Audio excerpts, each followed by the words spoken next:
Welcome to Geeksphere TV, episode 6. As you can see, we're doing a live broadcast tonight of our normal audio podcast.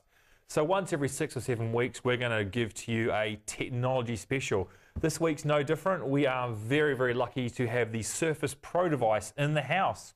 Now, got my special guest here, Craig Brock. Thank you. Thank you so much for coming along.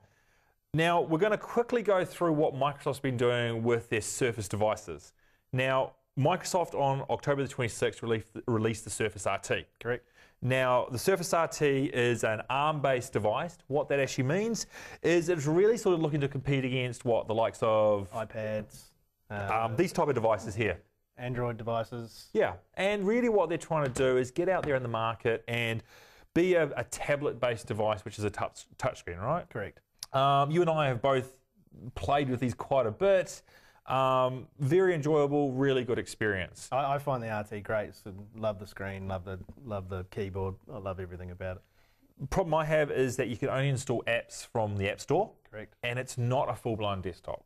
Exactly. I think we get limited in what we want. And you and I have both sort of bleated on a lot about this. Now, Microsoft last week released the Windows Surface Pro device. Correct. Now, what is the Surface Pro, Craig? So the Pro is essentially a fully blown PC. It's the top of the line Microsoft device in the Surface category. They've essentially put a whole bunch of powerful PC innards in it. It is an i5 quad-core processor. It has 4 gig of RAM. It's got 128 gig of storage. It's essentially a fully blown PC in a portable device just like this. Now, the form factor looks pretty similar, we're hoping, when we see it, to what we've got here with the Surface RT device, right? Correct, yep. Now, we are expecting, from what we've read, to have a bigger screen. Yes, so it's a 1080p resolution. We're hoping that looks wonderful. I mean, this already looks great. I can only imagine what 1080p looks like. It's got USB 3 and it's got HDMI out. Correct, yep. They've also released the new touch type keyboard, which is much like this one, except it's much like a laptop touchy feely. It's got tactile buttons. It's got the same touch key pad, what have you. Yeah, so that looks like it'd be great. Looks like it'll be a little bit bigger, but we're yet to see one.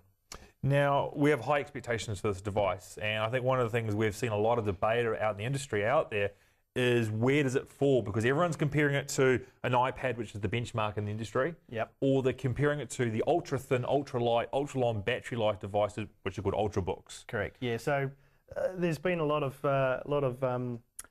people in the industry writing reviews, checking these out, and they're really struggling to categorize it.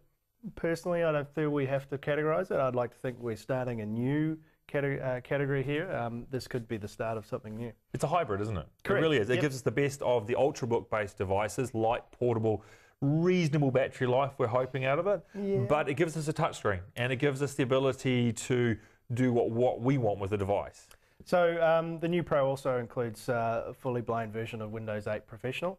That gives you the freedom to pretty much do whatever you want, much like you would on your laptop. You can install all your favourite apps. You can do what you like. So and has a stylus as well. Of course, you left off the most important thing. Correct. You have a stylus device which you can actually write on the screen again for note taking. We've talked a lot. Let's have a look at this thing. Okay. Now, I'm not excited at all, guys. I've been holding out, waiting to unbox this tonight. So there's only about 3 of these in the country right now. Yeah, correct. And we're recording this literally as this has come off the plane. So this is the Surface Pro. This is how Microsoft delivers the packaging and the experience of when you purchase a Surface Pro. Now, we've got the model we've got here, as Craig mentioned, is the 128 gig model. Which is the biggest one you can get. There's a 64 and a 128. Yeah. Now, a lot of feedback in the industry about the amount of usable space, because the operating system takes up quite a large chunk. We'll have a look at that once we get this thing powered up. But again, the pricing for this, you cannot get these in New Zealand, only in the US and Canada at the moment. We're looking at $999 at the moment USD. That's correct. For one of these devices, and then you pay extra for the keyboard. For the 64 gig, it's $899. So you are paying the same price as you would for, I suppose, a cheap laptop. Yeah, so a cheap, I guess you might just reach an entry-level ultra-thin laptop, but yeah, you'd be entry-level. Look, cool. Let's take this thing out and have a look at it. So we did wait, as you can see from that side of things. Have a box. Oh, very nice. Like their little tags. So one of the things Apple's, I think, led the benchmark in the industry is the out-of-box experience. So what we've got here straight away, I'm going to hold this up for the camera here. Really nice packaged, really easy to get into, everything straight in front of you, not complicated, not a lot of stickers on the device, which is really quite cool. I must admit that was a lot easier than others to get into. But do you want to grab that puppy out? Will do. So immediately I can see and feel that it's slightly bigger, or should I say thicker. There's because it is a fully blown powerful PC, it needs cooling, and what Microsoft have done is put this revolutionary, spit it out, cooling fin that goes all the way around here so air can go straight through it. There's been a bit of people talking about it, saying that they don't like that it's made it thicker, but I guess with all that power comes with a bit of ingenuity. While you take the packaging off that, I'm going to get out the power supply. So obviously this is a US-based device, so we've got to do a converter. A bigger unit from the power supply side of things compared to the Surface RT, so definitely a bigger style device. And I also noticed that the plug is a little bit more sort of beveled. A lot of complaints about people from the Surface RT of the way it connected to it. This is definitely a lot more grooved in, and they've spent a bit of effort there. And of course, it's a US-based system, so we've got to convert across. So just got this out. Very stunning looking device, I must admit. It feels very high end, very nice. I know they have the kickboard here. So similar to what we've got with the Surface RT? Just like the Surface RT. As I say, it's a little bit bigger, but honestly, if you're just going to sit there and use it as a tablet at your knees, it'll be fine. One of the things that you just mentioned before, everything in the box itself is tagged, really easy to get out. None of this fiddling, trying to dig stuff out, which you've had there. And again, that looks like it's everything in the box. Really, really simple, really clean design. So we can see here we've got a USB port. We've got the volume rocker button and the headphone port. We have the charge port here. Looks like a Kensington lock of sorts. There appears to be a microphone at the top and a power button, and we have the camera, which is quite powerful from what I've read thus far. Front and rear facing cameras from what we're hearing. I think it's 8 megapixel front, 2 megapixel back. Great for Skype and everything from that side of things. And of course, Microsoft have bought Skype and integrating with everything. I think what we'll do here is we'll just get a comparison on the camera here of actually the thickness. So obviously with the Surface RT, one of the nice features is you got this detachable keyboard. I'm going to park this to one side, and if you can put the kickstand out for us, Craig. Will do. We can actually get a look. So definitely a little bit thicker.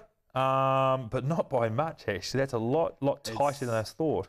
From the pictures I'd seen on the internet, I thought it was going to be a lot wider than that and heavier. But in the hand, you can't really feel the difference. Now it's interesting that you get a full 1080p resolution on this, and you don't on this side of things. I've also noticed. I'm going to spin this around for the camera side.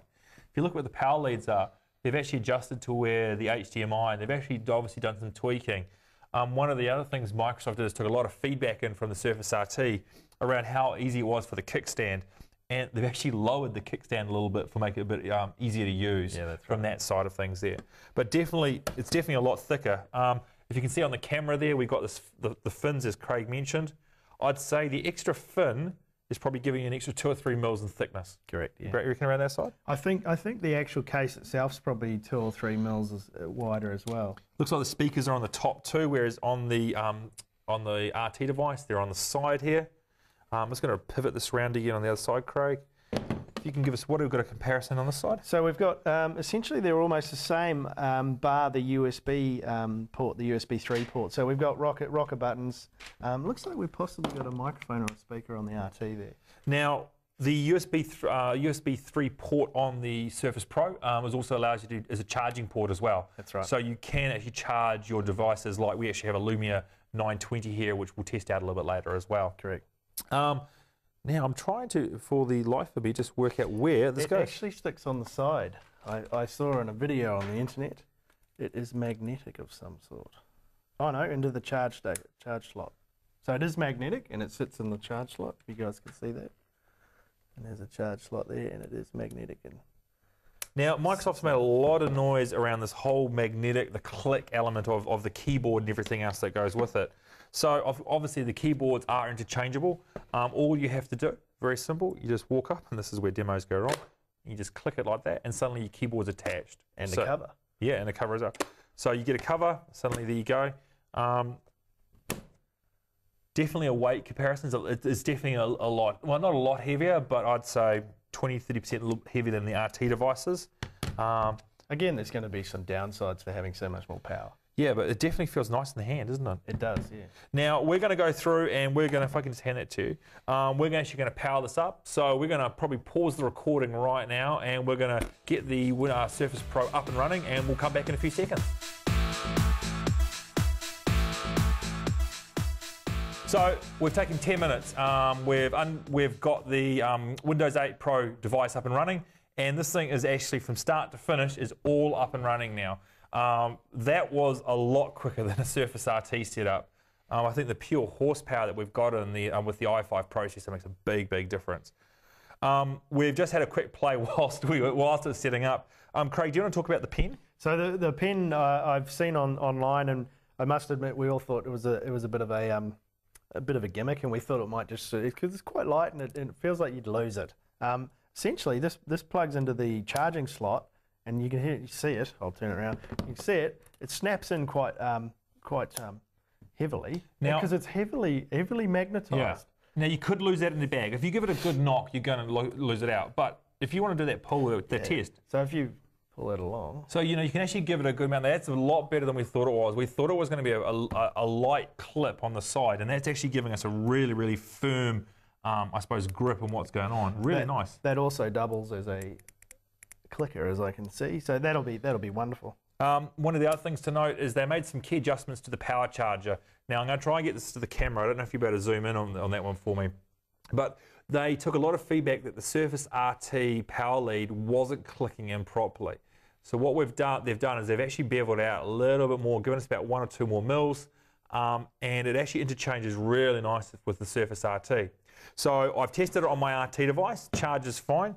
Craig, do you want to plug that puppy in? No worries. Now, one of the other things, as Craig's mentioned quite a few times, this is a full-blown PC, and there's fin here. Now, you can hear the slightest of hum if there is silence in the room, but it almost sounds like a little bit of that when you start up a TV, you get that slight hum just as it's powering up and then it's dead quiet.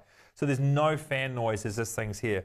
Now, as we mentioned earlier, one of the great things is doing the keyboard. Yeah, you're right. You can have a play with that one. You've got the same Windows 8 UI, so you've got the tiles that come through the active tiles there.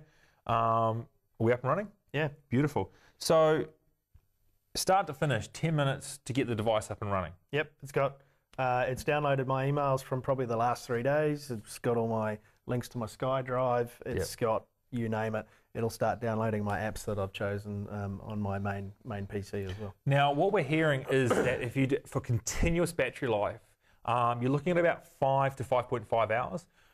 What that actually means is that you can pretty much get through an entire day because you don't use your PC continuously a lot of the time. You normally have breaks in between, or if you're on the road with one of these devices, you're closing it up, you're going to your next meeting. So you're looking at about a whole day for full battery charge. Where I think you will notice the battery is if you're doing a flight from, say, Auckland to Sydney, you'll probably chew through half your battery while you watch movies and videos. I'm guessing from that side. We'll do some more testing and write some reviews on that stuff. Yeah, again, so I mean, there's a lot of grunt in here. It's gonna use power if you start using it heavily. I would suggest that when you're using things that heavily, that you probably want to plug it in anyway. One of the great reviews that we'll post up online also is that people have actually got Diablo 3 up and running on this to give you an idea of the graphics capability as well, which is really good. So I imagine something like Steam for games, PC games, won't be able to run all of it, I'm sure, but I reckon that'd be great. Now, we're going to quickly spin this around because what we'll try and do is we'll try and show you the touch pen in action if we can. What I'll do here is I'll quickly flick across and see. Now, actually, just before we do that, as we've mentioned quite a few times, this is a full-blown PC. So you've got the new Windows UI interface, you've got the pinch zoom, the ability to do that, pinch out again, but you've still got a desktop. So there's a full-blown desktop. And that's my desktop from home, which it's downloaded also. Yep. Now, one of the things that people are complaining about or given feedback on is that to get this 1080p resolution, you've had to scale and cram a lot into the screen. That's right. For me, I actually have no problem with that. It doesn't look too bad. So my understanding it was things like Windows Explorer. Sorry, Internet Explorer. Yeah. I can still read the text. I mean, maybe my eyes are still young. But that's really, really nice, fluid movement from that side. Do you want to actually try opening Notepad for me? Good old Notepad, see if we can do some screen typing with that and see how the pen works. But I really like the idea of being able to, one of the key things actually, before we go too far, one of the key differentiators with the OS, this comes with Office. This comes with Word, PowerPoint, a few things Excel, and OneNote with it as well. Whereas this doesn't. You get a 30-day trial or 60-day trial of Office 365. So you're going to have to buy Office or another one of the other products out there in this, from the store, or you can actually load it from a USB key. So we've got Paint up here. My daughter's going to love this. Essentially, as you can imagine, it's very, look, a lot of, iOS devices I've used in the past, they're not very accurate. Whereas I can see they've got a very high resolution and a very fine, sorry, sort of write my name, I'm terrible writing. Yeah, look, pen-based devices in the past have had a lag when you've actually been writing. And we're not seeing that too bad. That is not too bad at all. Really, really crisp. We're going to have a play with this some more. We're going to get some photos. We're going to write some reviews on this. I hope you enjoyed this experience. Thank you so much for bringing us in and allowing us to do this, Craig. My pleasure. It's great to be able to show people in New Zealand what we've got here. This is Brad from Geeksphere TV with Craig Brock. Thanks very much, everyone. See you guys.